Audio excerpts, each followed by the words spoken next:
Yang menjadi digarisbawahi sebenarnya kita ini membutuhkan mungkin semacam ensiklopedia tasawuf mungkin. Oke. Mungkin kita juga bisa memperkuat dengan memperkaya sumber daya khususnya khazanah keislaman yang berbau tarekat ya. Bukan malah bersaing gitu, tapi kita bisa berkolaborasi untuk bisa membangun ataupun untuk bisa memperluas lah pemahaman tentang tarekat itu.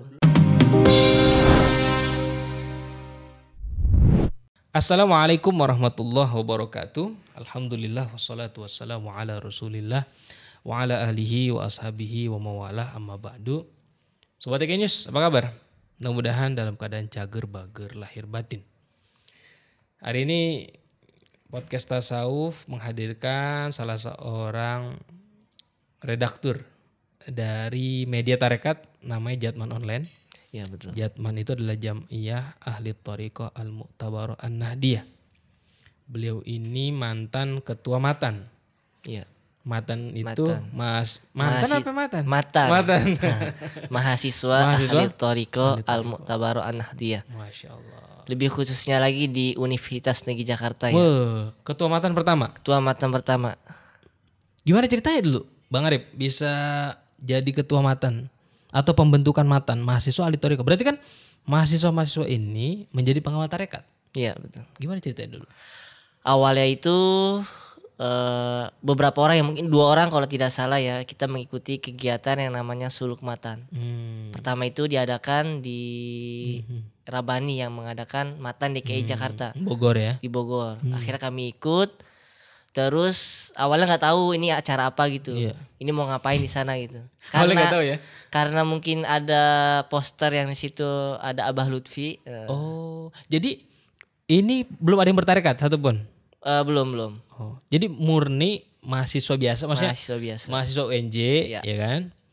Kemudian ada flyer, meme di media sosial berarti? Iya. Bukan dari teman, bukan dari siapa-siapa ya? Bukan dari itu, dari grup lah, grup. Oh, dari grup ya? Dari Aswa grup. aja lah macam-macam Oke. gitu. Grup-grup NU. Dari grup NU, kemudian tertarik ikut. Ikut. Karena di situ ada foto Abah Abah Lutfi. Oke, terus? Terus setelah ikut kegiatan itu, kaderisasi itu ternyata itu adalah kegiatan kaderisasi.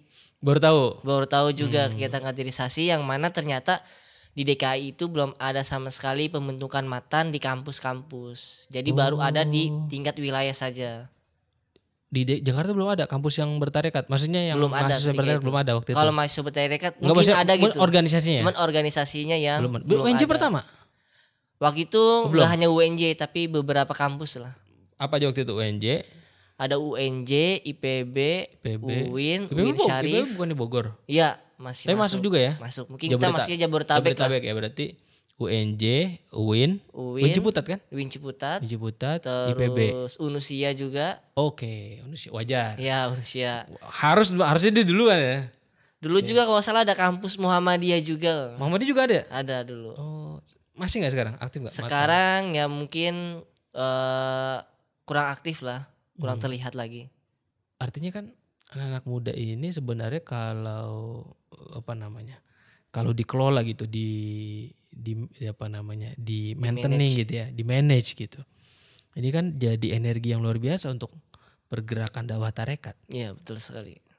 Apalagi nih Bang Arif jadi ketua Matan lumayan lama juga 3 tahun ya. Ya. Itu dari semester berapa tuh? Kayaknya semester awal-awal mungkin ya. Sampai lulus. Awal-awal sampai lulus. Saya ingat waktu itu pernah juga podcast Tasawuf sama Hafiz tuh. Oh iya. Hafiz tuh itu berarti ini ya pelanjut. Pelanjut. Ada pengalaman apa waktu memimpin Matan? Ya. Mungkin pas deklarasi dulu ya, deklarasi Matan. Sebenarnya kalau di UNJ awalnya itu kita ada deklarasi bareng-bareng di UIN. Di masjid yang di depannya Masjid Fathullah kalau salah ya. Fathullah di situ beberapa komisariat yang lain yang tadi sudah disebutkan tuh. Itu kalau nggak salah di tahun 2016. 2016. Ya. Jadi pembentukan komisariat Matan komisariat di Jabodetabek lah lebih tepatnya. Baru setelah itu berjalan waktu kita mungkin hanya menggunakan kegiatan-kegiatan kecil, mungkin sempat redup juga karena masih menapaki jalan lah. Kalau diibaratkan nyari-nyari lah ya. orang Namanya baru lahir pembentukan ya kan. masih baru brojol lah, baru lahir tuh. Nah. Masih belajar belajar menyeimbangkan ya. Iya. Oke. Baru setelah itu akhirnya di 2017 kita alhamdulillah di kampus dosen-dosen juga mensupport itu. Akhirnya di 2017 ada yang namanya UNJ bersolawat. Oh, awalnya lewat kegerakan salawat itu ya. Iya, UNJ Banyak bersolawat. tuh yang gabung. Alhamdulillah cukup banyak juga ketika itu.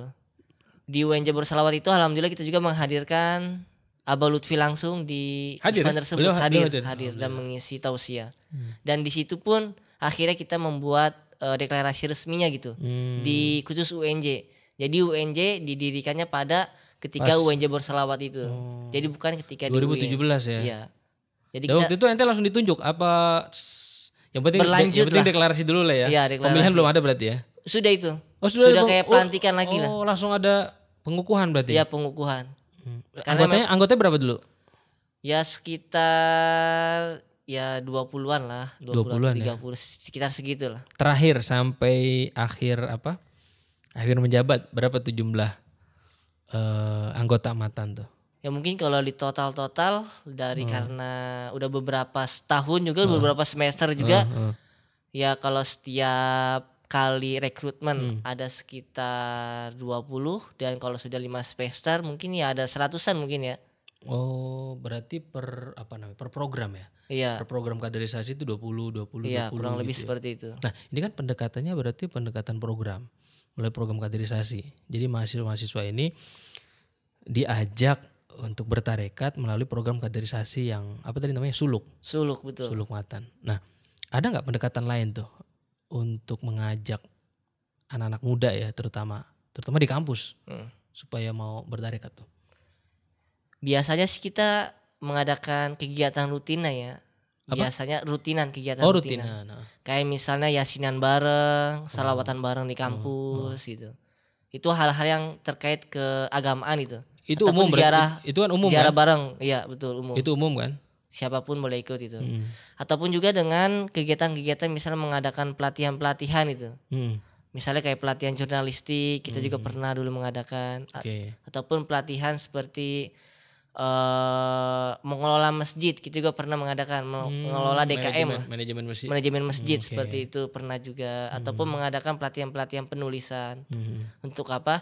Untuk merekrut lah orang-orang yang memang senang fashion tersebut, namun kita tanamkan pemahaman tentang tasawuf tarekat disisipkan di situ. Iya betul. Jadi mahasiswa yang punya potensi dan mereka punya keinginan kuat untuk mengembangkan diri, Matan mewadahi, memberikan fasilitas melalui pelatihan-pelatihan. Nanti mahasiswa yang kira-kira punya kecondongan untuk jurnalistik buat pelatihan jurnalistik. Nanti dari sana baru bisa diarahkan ke tarekat. Oke. Nanti yang punya senang manajemen, kegiatan pelatihan manajemen masjid. Oke. Jadi semuanya by event ya? Iya by event. Nah kalau ada yang pendekatan personal gitu ada gak sih? Oh ada juga biasanya. Cara biasa gimana? Ya lebih ke teman tongkrongan lah kita sebut ya. Teman tongkrongan, teman ngobrol gitu. Ayo silakan ikut ke acara misalnya Suluk Matan itu. Acaranya gini. Oh ya.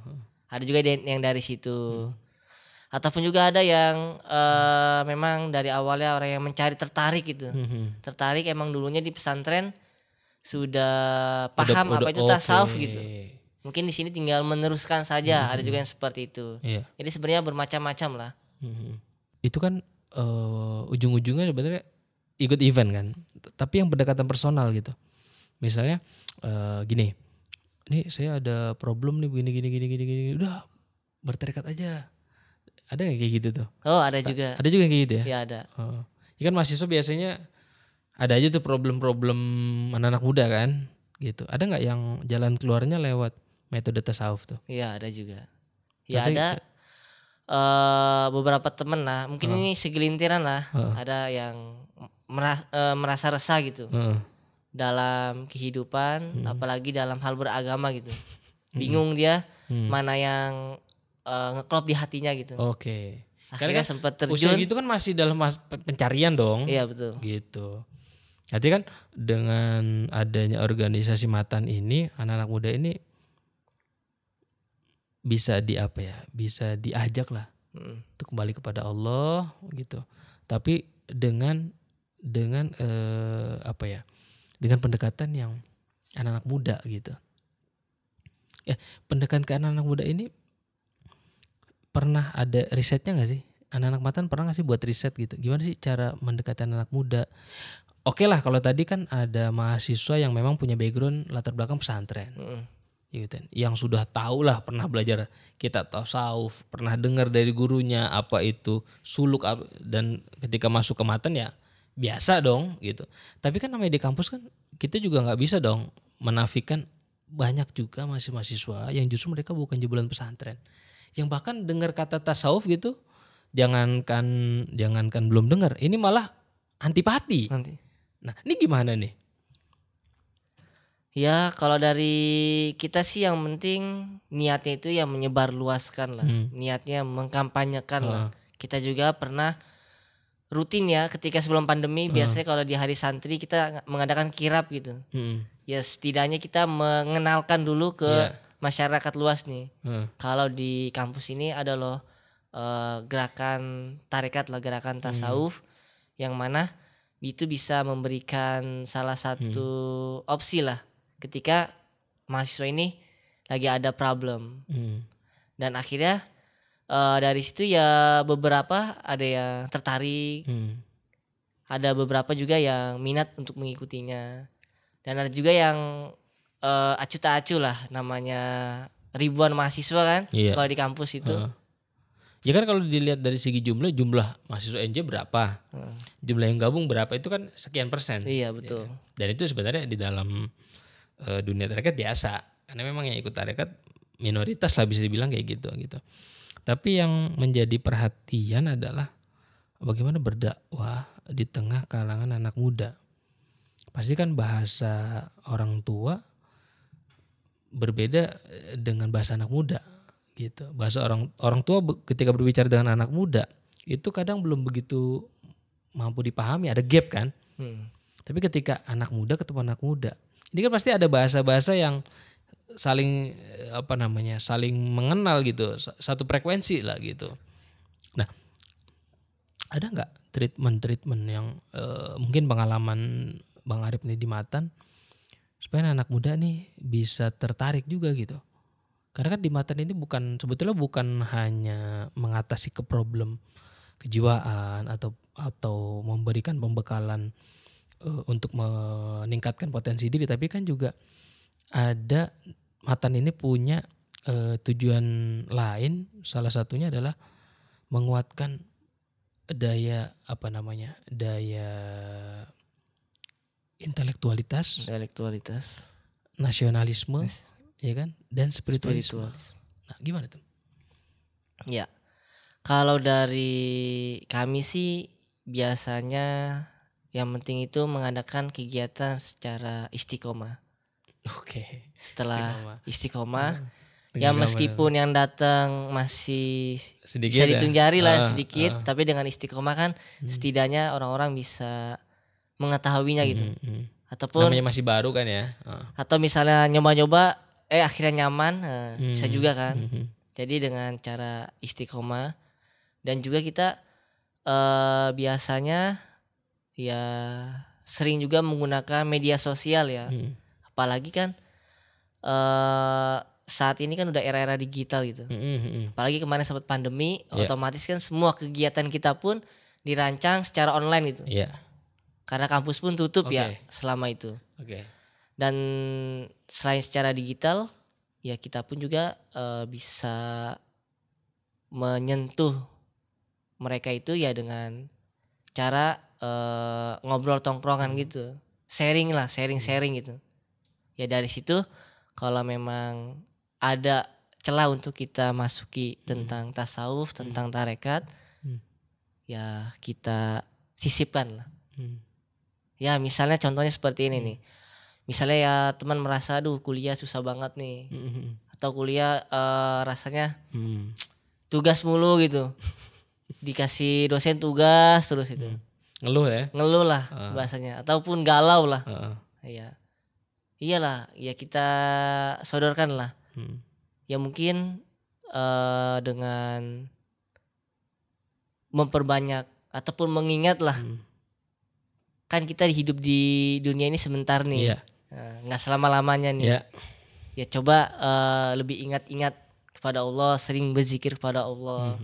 Dan di situ pun ya terketuk lah hatinya lah, meskipun hanya sesaat. Tapi setidaknya kan kita sudah berusaha untuk memberikan treatment yang terbaik buat teman kita ini. Oke. Kalau himbauan atau anjuran berbanyak zikir itu kan udah banyak di mana-mana. Di medsos, di YouTube ya kan. Kita lihat lah di Instagram, di postingan-postingan gitu. Tapi dengan adanya dakwah, langsung orang disuruh merasakan. Ini kan yang jarang sebetulnya. Majelis-majelis zikir kan juga memang bisa dibilang didominasi oleh orang-orang tua gitu. Jarang kan anak-anak muda kumpul, ini khusus anak muda ya. Anak muda kumpul zikir. Ini kan jarang. Padahal dampaknya luar biasa gitu. Ya, saya pribadi misalnya belum menemukan itulah zikir bareng waktu di inilah di kampus, karena waktu itu belum ada matan kali ya. Belum ada. Dan memang harus ada pengenalan, Bang. Ada pengenalan, jadi anak muda ini paling nggak ngerasain dulu lah, gitu kan. Kita kan nggak bisa cerita manisnya gula kalau dia nggak ngerasain, benar gak? Nih manis nih rasanya, kalau kita nggak nyobain ya. Berarti suruh diajak zikir dulu aja ya. Iya. Ajak zikir, nanti mereka mendapatkan manisnya gitu ya. Mendapatkan rasanya. Di suluk matan itu kan berarti nanti kan ada apa? Istilahnya baiat atau apa? Istilahnya talqin lah. Oh, talqin juga. Ataupun kalau misalnya masih ini ya bisa pengamalan zikir lah. Istilahnya pengamalan zikir. Iya. Karena kan yang namanya masih kita mahasiswa, kalau mungkin atau baiat seperti apa mungkin terkesan agak ini kali ya, tanda kutip itu. Jadi kalimat baiat, kata baiat sendiri di kalangan anak muda ini masih ada yang disalahpahami. Iya. Gitu. Terus jangan-jangan baiat ISIS ke kirim ke khilafah. Khilafah ya. Jadi sebenarnya baik. Jadi kalimatnya diperhalus menjadi pengamalan zikir. Oke. Sebenarnya itu di talqin. Ya? Talqin zikir. Itu kan bagus banget tuh program-program kayak gitu tuh. Bang Arif ini kan juga aktif, tadi kita sempat nyinggung media sosial nih. Bang Arif kan nih aktif di Redaktur. Betul. Jatman online. Sering menulis dong kegiatan-kegiatan majelis tarekat atau kegiatan-kegiatan bernuansa zikir dan pergerakan organisasi Jatman, Matan. Nah, Bang Arif lihat gak gimana pergerakan Jatman dan Matan saat ini? Itu larinya itu ada di kalangan menengah atas atau menengah ke bawah? Kita secara ekonomi dulu nih.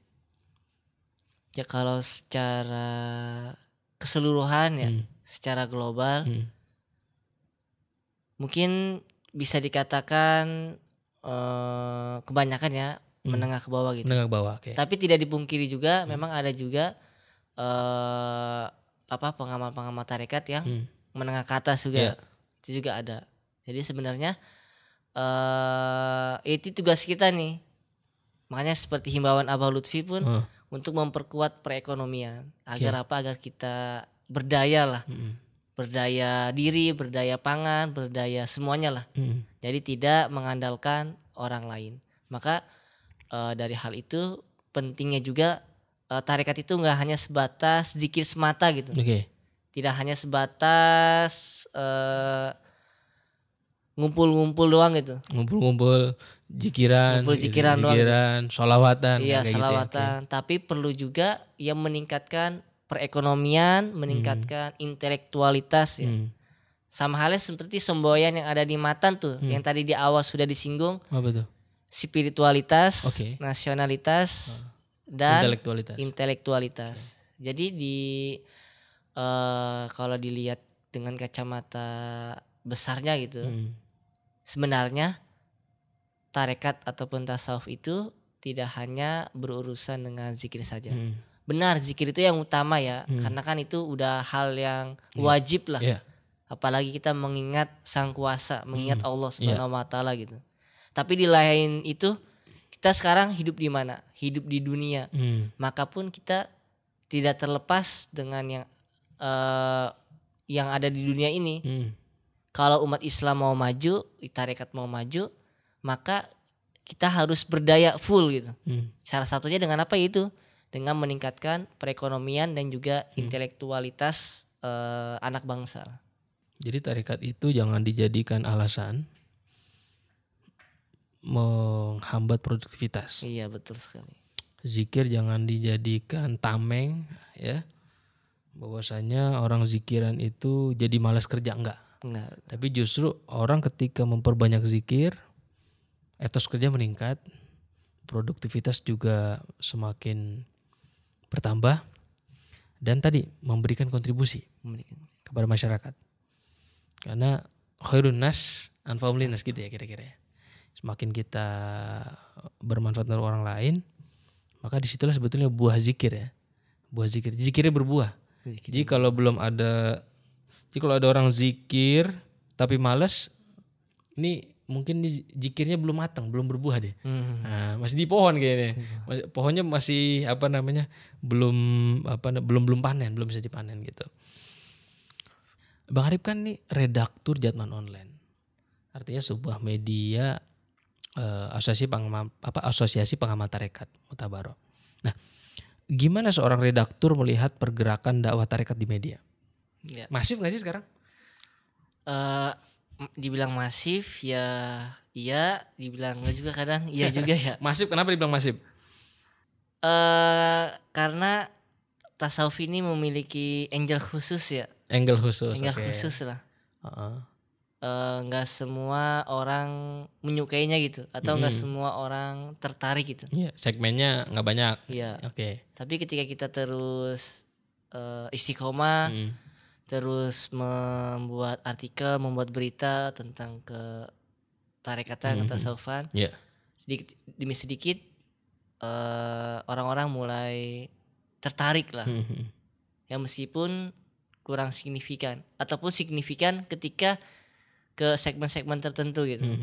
Kayak misalnya kayak toko-toko yang terkenal itu mulai banyak digandrungi gitu. Tapi kalau yang belum terkenal atau yang masih minim diminati, yaitu akhirnya sedikit. Oh, daya ininya ya. Daya tariknya lah. Daya tariknya, oke. Berarti kan bisa dibilang ketika konten-konten ketasawufan, ketarekatan ini diperbanyak, bombardir ya. Iya. Ketika orang nyari tentang tasawuf, tentang tarekat, mereka bisa dapat referensi yang tepat gitu. Betul. Ya kan? Bahayanya kan ketika orang nyari tasawuf, nyari tarekat, begitu mereka buka, taruhlah googling, karena konten-konten ketasawufan dan tarekatan minim misalnya, mereka googling ya apa hukum bertarekat. Rupanya dia cari dari website yang anti tarekat. Kan bahaya di situ. Iya, bahaya banget itu. Karena kan orang mengkonfirmasi biasanya, ya kan, bingung tanya ke siapa. Zaman sekarang apa sih? Pasti kan googling. Nyari Google kan. Apa sih yang dimaksud dengan tasawuf gitu? Tasawuf, orang tasawuf ngapain aja sih? Apa hukumnya bertasawuf? Kan kayak gitu pasti. Nyarinya ke apa namanya? Ke Google lah zaman sekarang kan. Fas'alu ahla Google. Gitu. Artinya media tarekat ini punya posisi yang sangat strategis. Gitu. Dan tadi betul tuh kata Bang Arif tuh, memperbanyak konten. Karena semakin banyak konten, termasuk TK News. TK News juga alhamdulillah kita terus memperkuat lah konten-konten ketasawufan, ketarekatan. Ini kan kita punya kesamaan visi, berarti kan punya kesamaan misi. Bagaimana kita bisa berdakwah tarekat lewat media, lewat tulisan. Karena biar bagaimanapun investasi kita di media itu jangka panjang. Mudah-mudahan nih pengelola media-media tarekat juga bisa saling kolaborasi nih. Amin. Ya, TK News sama Jatman Online nanti bisa kita kolaborasikan nih harus. gitu. Karena biar bagaimanapun kan tujuan kita kan la ilaha illallah, sama gitu. Ada nggak yang perlu diperbaiki dari dari konten bukan dari konten ya, mungkin dari manajemen di media di Jatman sendiri. Ada nggak? Iya, karena kita itu berbeda ya dengan media-media yang mainstream yang terkenal gitu kan. Otomatis kan Modalnya udah jelas. iya, Oke. pengelolaannya terbatas, Oke. mungkin dari sumber daya terbatas. Ya tinggal ditingkatkan konsistennya dan istiqomahnya itu saja tuh. Lagi-lagi ya. Lagi-lagi itu kembali ke situ. Karena di media kunci di situ ya. Iya, apalagi kan Istiqomah. kita niatnya ikhlas ya. Iya. Bukan karena sesuatu. Otomatis ketika kita mengerjakannya meskipun mungkin dibilang timnya minim ya. Ya mau nggak mau ya harus tetap jalan itu. Harus Ada berapa tetap timnya? jalan. Ya saat ini sih nggak nyampe 10 orang mungkin ya. Ya minim lah. Tapi masih bisa jalan tuh alhamdulillah. Ya masih bisa jalan. Alhamdulillah. Artinya ada konsistensi di sana dan orang tahu ada Jatman. Karena kan orang pengen tahu Jatman ada di mana, apa yang sedang dikerjakan gitu kan. Orang pasti nyarinya ke internet. Gitu. Apa yang sedang dilakukan oleh Ikhwan Tekian, orang pasti nyari di internet. Di internet, betul. Di media sosial, di website gitu. Tidak bisa dipungkiri harus kita warnai. Tapi yang menjadi hal menariknya nih khususnya gimana? di Jatman online ataupun mungkin ke website-website yang bernuansa tarekat, biasanya itu kurang mau mengangkat hal-hal yang sensitif lah atau yang membuat gaduh ya, khususnya kalau di Jatman online. Buat memang contohnya gimana? Tidak mau mengangkat hal-hal atau isu-isu yang membuat orang Berpecah belah. terpecah belah lah. Oke. Mungkin kayak hal-hal politik, contohnya misalnya gitu. Jadi postingannya lebih condong ke hal yang adem. Hal-hal yang ada yang ayem. membawa kedamaian, yang membawa ketentraman. Ataupun kalau memang mau bernuansa politik, tapi ya berpolitik yang membawa kedamaian lah. Oke. Berpolitik yang tidak membawa perpecah belahan umat itu. Jadi mempersatukan umat lah. Oke. Tauhidul ummah. Tauhidul ummah. Oke, bagus tuh. Jadi bagaimana konten-konten yang kita buat itu bukan hanya sekedar dibuat, tapi Iya, memang betul. kita punya tujuan di sana ya, Di antara tadi tauhidul ummah, mempersatukan umat. Paling enggak biar akur dulu deh. Iya. Biar akur, biar membawa kedamaian, rahmatan lil alamin ya. Benang merahnya di situ, rahmatan lil alamin. Oke. Kalau yang harus ditingkatkan kira-kira apa? Tadi kan krunya terbatas. SDM-nya terbatas. Modalnya terbatas. Ini gimana harus tingkatkan? Ya harus yang ditingkatkan. Sebenarnya ya Harusnya gimana? Ideal gimana? ya idealnya mungkin timnya lengkap ya, mungkin dari misalnya pemret, redaktur, segala macem lah, editor. Ini enggak merangkap semua ya? Semua ya, yang edit iya, yang nulis iya, yang upload iya. Ya semua paket lengkap lah. Paket lengkap. Tapi yang menjadi digarisbawahi sebenarnya kita ini membutuhkan mungkin semacam ensiklopedia tasawuf mungkin ya. Oke. Ataupun ensiklopedia tarekat lah. Agar apa? Agar itu bisa menjadi satu rujukan yang bagus lah dalam ketika memahami. Ketika orang ingin merujuk. Iya, memahami tasawuf tarekat. Jadi meskipun di internet telah banyak, tapi pun ketika kita sudah diperkuat dengan adanya ensiklopedia itu yang membahas tentang ketasawufan dan ketarekatan, jadi bisa di cross check nih, apakah ini betul, apakah salah gitu, atau ini melenceng atau tidak gitu. Oh gitu. Karena kan mungkin saat ini ada juga orang yang membawa tarekat, namun tarekatnya itu ada ajaran-ajaran yang menyimpang lah. Jadi bagaimana konten-konten yang bisa disajikan ke tengah netizen? Nah, betul. Ini adalah konten-konten yang bisa membuat orang untuk mengkonfirmasi apakah ajaran-ajaran tarekat yang beredar di tengah masyarakat itu apakah ini yang mu'tabarah atau ghairu mu'tabarah. Oke, bagus. Dan ensiklopedia ketasawufan atau ketarekatan memang itu penting ya untuk dibuat karena mungkin informasi tentang tasawuf dan tarekat ini masih terpencar-pencar ya. Iya, dan masih minim mungkin. Masih minim ya bisa dibilang ya dibandingkan dengan konten-konten yang lain lah gitu yang semisal. Kalau boleh tahu nih, Mbak Ari punya nggak harapan ke depannya? Artinya media-media tarekat nih, terutama di Indonesia dari kacamata seorang redaktur. Ya harapannya sih kita masih bisa memberikan secara istiqomah nilai-nilai ketasawufan, nilai-nilai ketarekatan di dunia digital. Dan tidak hanya itu gitu. Mungkin kita juga bisa memperkuat dengan memperkaya sumber daya khususnya khazanah keislaman yang berbau tarekat ya. Emang belum banyak diangkat. Artinya belum ini ya. Bang Arif ngelihat masih banyak yang belum diangkat. Iya, masih banyak itu. Masih banyak yang belum diangkat. Artinya perlu. Iya, perlu banyak media-media yang mengangkat hal-hal tersebut agar bisa dipahami oleh masyarakat luas lah dampaknya untuk semuanya gitu. Tidak hanya untuk orang yang menyukai tarekat saja gitu. Jadi bisa memberikan alternatif lah buat orang yang mencari informasi tentang tarekat. Mungkin dia mendapatkan informasi keliru, ketika kita menghadirkan memberi warna, mereka bisa mendapatkan alternatif jawaban yang benar. Iya betul sekali. Dan menariknya gini, di tengah membludaknya media gitu ya. Ini kan media-media mainstream yang tadinya tidak begitu melirik konten-konten keagamaan, keislaman gitu. Sekarang kan melirik. Iya betul. Ya enggak? Hampir semua media besar itu mengambil ceruk konten-konten keislaman. Nah, artinya di sini kita punya peluang, walaupun bukan atas nama kita gitu ya, kita membuat konten-konten ketarekatan, ketasawufan yang ini nanti bisa di blow up oleh media besar. Gimana pandangan Bang Arif tentang ini? Ya kalau dari saya sih sebenarnya yang seperti itu bagus-bagus saja ya, malah alhamdulillah gitu ketika tarekat itu sudah membaur ke masyarakat itu. Jadi mentarekatkan masyarakat melalui dunia digital.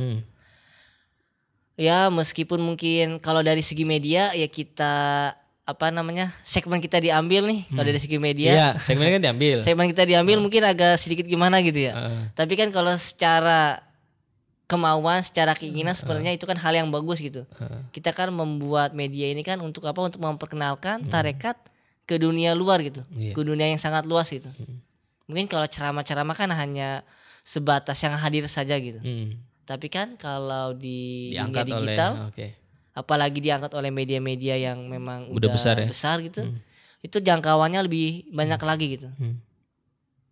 Jadi ya harapan ke depannya bukan malah bersaing gitu, tapi kita bisa berkolaborasi untuk bisa membangun ataupun untuk bisa memperluas lah pemahaman-pemahaman tentang tarekat itu. Problemnya ini kan gak banyak juga orang yang nulis. Iya. Nah, gimana cara kira-kira nih? Ya mungkin dari kita mengajak lah, mungkin alumni-alumni pesantren yang sudah memang memahami betul gitu. Ataupun ke pelaku-pelaku pengamal tarekat lah. Karena kan dia yang merasakan itu apa dampaknya, apa yang baiknya gitu. Jadi dari situlah kita bisa mendapatkan resource ataupun mendapatkan suatu tulisan lah, suatu hasil agar nantinya bisa kita blow up ke media-media. Mungkin dari hal kecil seperti itu gitu. Ataupun bisa juga jadi dari menyimak lah guru-guru mursyid di dalam pengajiannya gitu. Misalnya. Nih, kalau kita bicara tentang manusia zaman sekarang, ini kan sama gadget. Ini kan kayak ada akarnya nempel. Ya enggak nempel. Artinya mereka hampir 24 jam itu dengan gadgetnya dan mereka menghabiskan waktu dengan gadgetnya. Artinya konten-konten ketarekatan, ketasawufan jika ingin masuk diterima, dinikmati oleh orang yang memang sudah menggunakan gadget, harus beradaptasi dengan perkembangan zaman. Sekarang lagi trennya apa? Nah, tren-tren apa nih yang sebetulnya harus kita masukkan nih? Konten-konten ketarekatan. Ya kalau di saat ini ya, apalagi yang mulai ramai. Kalau dulu mungkin zamannya Facebook gitu ya. Tapi sekarang Facebook udah mulai anak-anak muda sudah mulai jarang lah. Mungkin rambah ke Instagram. Instagram juga udah mulai sedikit terkikis lah. Apalagi sekarang Instagram lebih banyak ke reels ataupun video singkat. Iya, video singkat. Nah, ini Dan ditambah lagi sekarang yang paling digandrungi ya itu TikTok. Nah, itu dia maksudnya. Berarti kan harus ada yang masuk ke situ. Iya, betul. Tapi kan masih minim. Iya, makanya itu dia. Tadi kembali lagi ya peran pentingnya pemuda. Kita sebut saja ada yang namanya Matan itu. Itu kita bisa ajak kolaborasi. Matan ini bisa mengisi kekosongan kita itu. Masa misalnya orang-orang tua mengisi TikTok gitu. Artinya kan dibutuhkan konten-konten kreator. Iya, betul. Konten-konten kreator yang mereka membuat konten-konten ketasawufan, ketarekatan dengan cara kekinian. Dengan media kekinian yang lagi yang lagi tren gitu. Dan ini kan PR. Bukan cuman mungkin di Jatma tapi juga di TKI News lah. Saya harus katakan demikian. Gitu. Konkret lah gitu lah. Nah, ini kan PR sebetulnya. Dan memang harus mungkin perlu juga mungkin suatu saat Jatma Online bisa mengadakan atau Matan bisa mengadakan pelatihan membuat konten di TikTok gitu. Daripada konten-konten TikTok isinya mungkin yang sifatnya apa ya, membuang waktu. Iyalah. Atau mengalihkan orang dari zikrullah bahkan mengarah kepada kemaksiatan kan auzubillah. Lebih baik kita isi dengan konten-konten ketasawufan. Ya mungkin ini masih dalam tataran teori ya. Iya, masih. Prakteknya aplikasinya itu kan kita belum ini juga karena belum terjun. Saya sendiri bukan praktisi di sana gitu. Oke. Apa nih pesan Bang Arif buat teman-teman muda, anak-anak muda? Supaya istiqomah lah dalam bertarekat dan memberikan kontribusi untuk bangsa dan negara. Kalau saya ingin mengambil perkataannya Imam Al-Ghazali dalam kitabnya Ayyuhul Walad itu, Ayyuhul Walad. Maknanya itu ketika kita terus berjalan di jalannya Allah dan juga kita bersamai makhluknya, maksudnya itu kita istiqomah di jalan Allah nih, menjalankan amalan-amalannya. Lalu kita pun berbuat baik kepada sesama, berbuat baik kepada tetangga, ke teman kita, ke lingkungan, ke sesama manusia lah. Maka di situ pun sudah yang dinamakan kategori sufi gitu. Sehingga khususnya untuk kaum muda, kita itu tidak perlu risau gitu dengan apa yang akan terjadi di masa depan. Yang penting adalah saat ini kita gunakan waktu sebaik mungkin. Kita gunakan waktu kita untuk hal yang berguna. Ya misalnya kalau ingin mengejar cita-cita, ya kuliah dengan sesuai jurusannya lah. Tapi tidak cukup hanya itu gitu. Karena kita hidup di dunia ini sementara, maka dibutuhkanlah yang namanya ibadah yang sesuai gitu. Ibadah yang teratur. Jadi kita kerja jalan, ibadah jalan. Maka kedua itu tidak ada yang saling bersinggungan gitu, kontradiksi lah, tapi malah saling beriringan, berjalan seimbang lah. Itulah yang mungkin yang diajarkan oleh Imam Ash-Shazili juga ya, termasuk ya, beliau kan seorang ulama tarekat dan juga seorang saudagar yang kaya gitu. Sama kita pun bisa seperti itu gitu. Kita menjadi seorang intelektual, kita juga bisa menjadi seorang murid ataupun seorang pengamal tarekat dalam profesi apapun itu. Terima kasih Bang Arif sudah hadir di podcast Tasawuf. Iya, sama-sama Ustaz. Oke, Sobat TKI News, terima kasih sudah menyaksikan dan mendengarkan. Dan jangan lupa nih kalau mau traktir kru TKI News nanti ada di kolom. Dan terima kasih buat yang sudah mendukung dan subscribe channel TKI News. Dan jangan lupa juga download aplikasi TKI News. Dan kita jumpa lagi di Sabtu mendatang. Salam cager bager lahir batin. Assalamualaikum warahmatullahi wabarakatuh.